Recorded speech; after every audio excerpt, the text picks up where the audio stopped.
Okay, let's see if we can get presenter mode to work while it also allows us to record as we talk about Chapter 4, the learning environment in the differentiated classroom. So, let's talk about the classroom environment. In the differentiated classroom, everyone feels welcome, everyone contributes to everyone else feeling welcome. Everyone gets direct and positive attention from the teacher. We have peers who acknowledge all of the other classmates in a positive manner. Student work is put up in the classroom. There's flexible seating arrangements, comfortable seating arrangements, and we schedule time in the day to just talk to our students so we can get to know them better.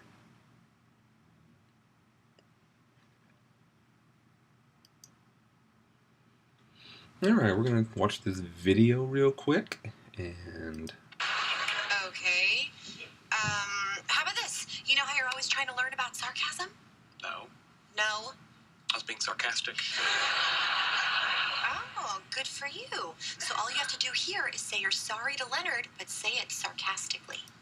Of course.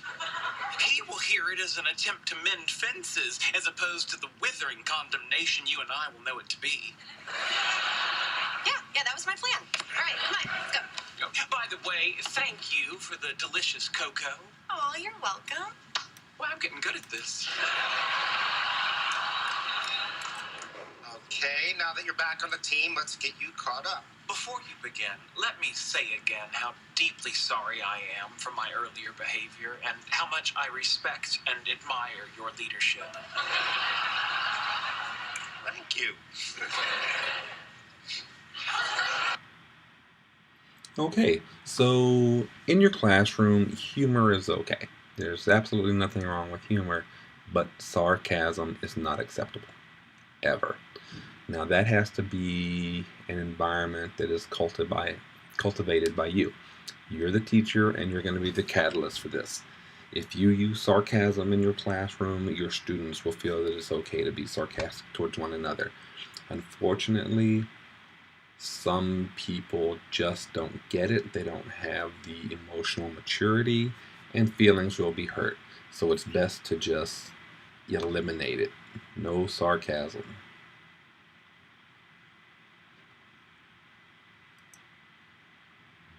Alright, the next thing is an issue of trust. In your classroom, your students have to feel safe. Everybody feels safe, physically safe, emotionally safe. It's okay to say I don't know. It's okay to ask for help.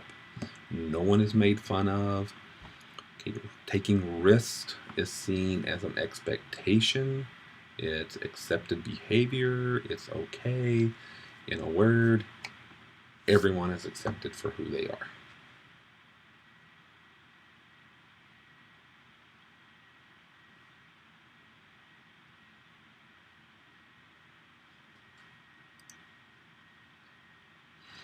Alright, the next thing is as they say in the book, page 22, a pervasive expectation of growth.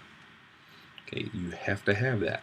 Individuals are expected to grow, groups are expected to grow, and all growth is celebrated.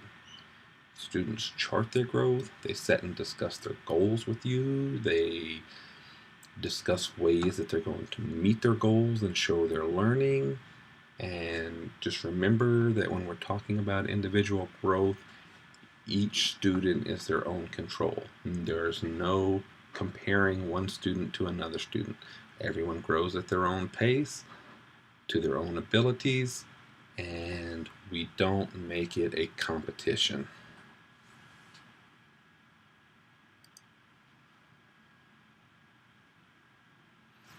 Alright, Teach for Success, page 22.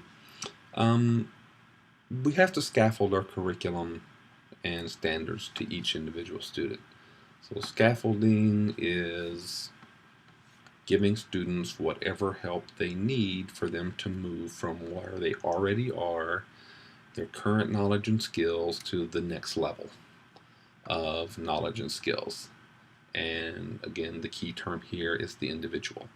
So each student moves at their own pace and to the degree that their knowledge and skills will allow. All right, we need to remember that we've learned that fair is not equal. Fair means that everybody gets what they need, not everybody gets the same. And the notion of fairness, again, has to be a team effort. It comes from everyone. Everyone understands that they're not all getting the exact same thing, that there are some things that some people need that other people do not.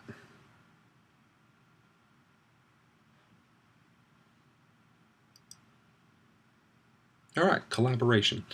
In your classroom, you should collaborate with your students. Teachers and students collaborate for mutual growth and success. So everyone has to take responsibility for themselves, but also for everyone else. And you're the leader because you're the teacher, but students get to help with the class structure, decisions, class management, and everyone has a role at some level. Your job is to provide guidance, and you have to do that. And one of the key ways that you're going to do this is you're going to model. On page 24 of your book, it's, quote, modeling of what we want students to learn, joy in work, pleasure in one another, patience, kindness, and a big heart. So remember that everyone has to have mutual benefit, students and the teachers. But again, you're going to get that when you collaborate with your students and make them part of the process. Talk to your kids, get to know them.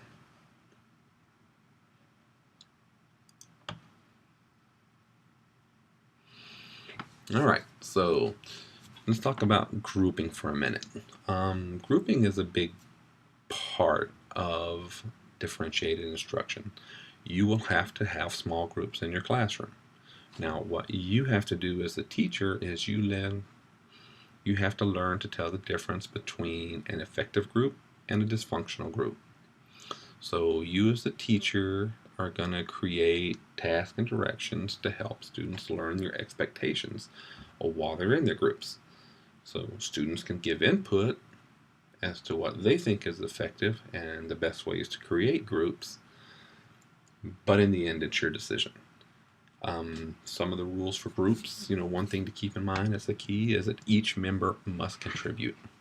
And always remember that not every group is going to be an effective group, and that there has to be a backup plan in the event that a group just doesn't click.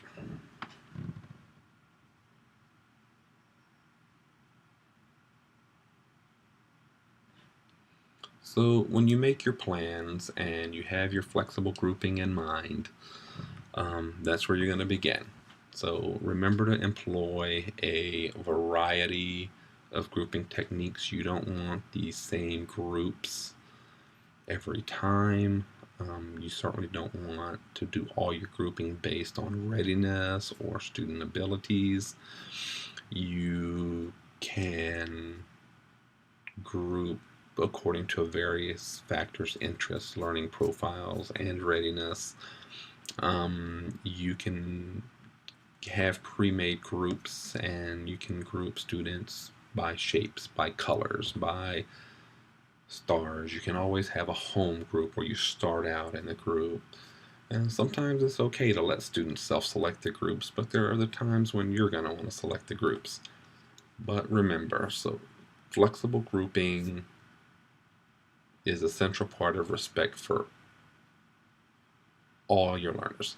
Honoring the individual differences, collaboration, teaching for success, and collaboration in a differentiated classroom, as it says on page 26 of the text. So just remember, when you're making your groups, keep in mind your goal. And that ends the discussion on Chapter 4.